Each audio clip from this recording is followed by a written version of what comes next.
Hi guys, my name's Rockwell Schrock, and I'd like you to join me on a trip back to 1950s America.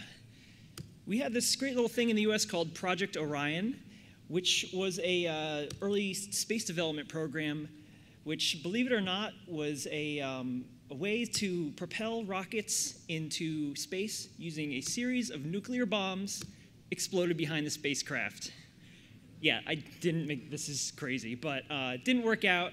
But it turns out that every time I use Elixir, it feels like that every time I get to use all the cool features.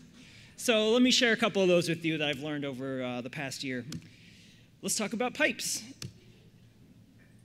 IOInspect, use it for debugging. Did you know that you can actually pipe your data right through it? So you've got this great pipeline here.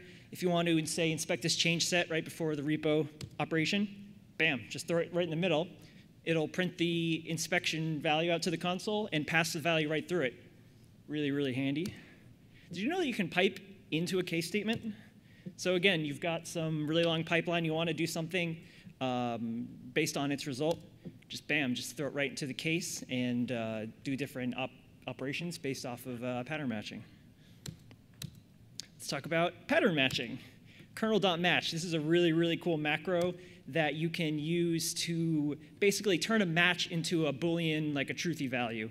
So if you've got some enumerable and you want to filter based off of a pattern, you can use this shorthand to do that. Really, really handy. Do that all the time.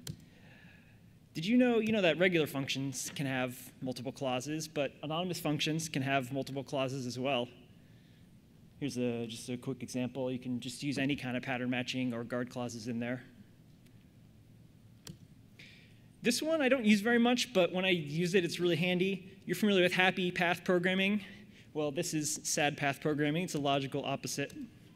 So normally with happy path programming, you want all of your statements to execute successfully. Well, sometimes you only want exactly one to execute. So here's an example where you're trying to pull a bunch of different values out of a map, and you want to, as soon as you find the right value, you want to kick out to that else clause and return it.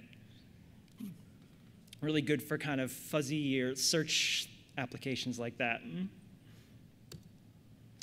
Enumerables. You might be familiar with the capture operator. This is the ampersand. It's a really shorthand way to represent anonymous functions. So normally when you're doing an enumerable operation like this, you have the fn end. Well, you can also use this shorthand operation and use the ampersand to represent the positional arguments in there. There's also an even shorter way to do this. If you're, for example, mapping to a string, you can actually just map right to the string. You don't even need those extra parentheses. You can do this with tuples as well. And then if you have an external function, you can use this shorthand to call directly to that function without having to wrap it at all. I'm going to get through as many as I can. enum.into, this is a really, really handy one if you're a library designer where you want to accept keyword lists into your functions, but it's a really kind of a pain to deal with keyword lists. So you can convert them into maps, which are really, really handy for pattern matching. This will convert any type of what's called an enumerable, anything that does the enumerable protocol into a collectible protocol, which is a lot of the data types in Elixir. You can also use it to provide default values and then sort of override them by whatever's passed in. Let's talk about everybody's favorite web framework. Oh, shoot, hold on. Everybody's favorite web framework.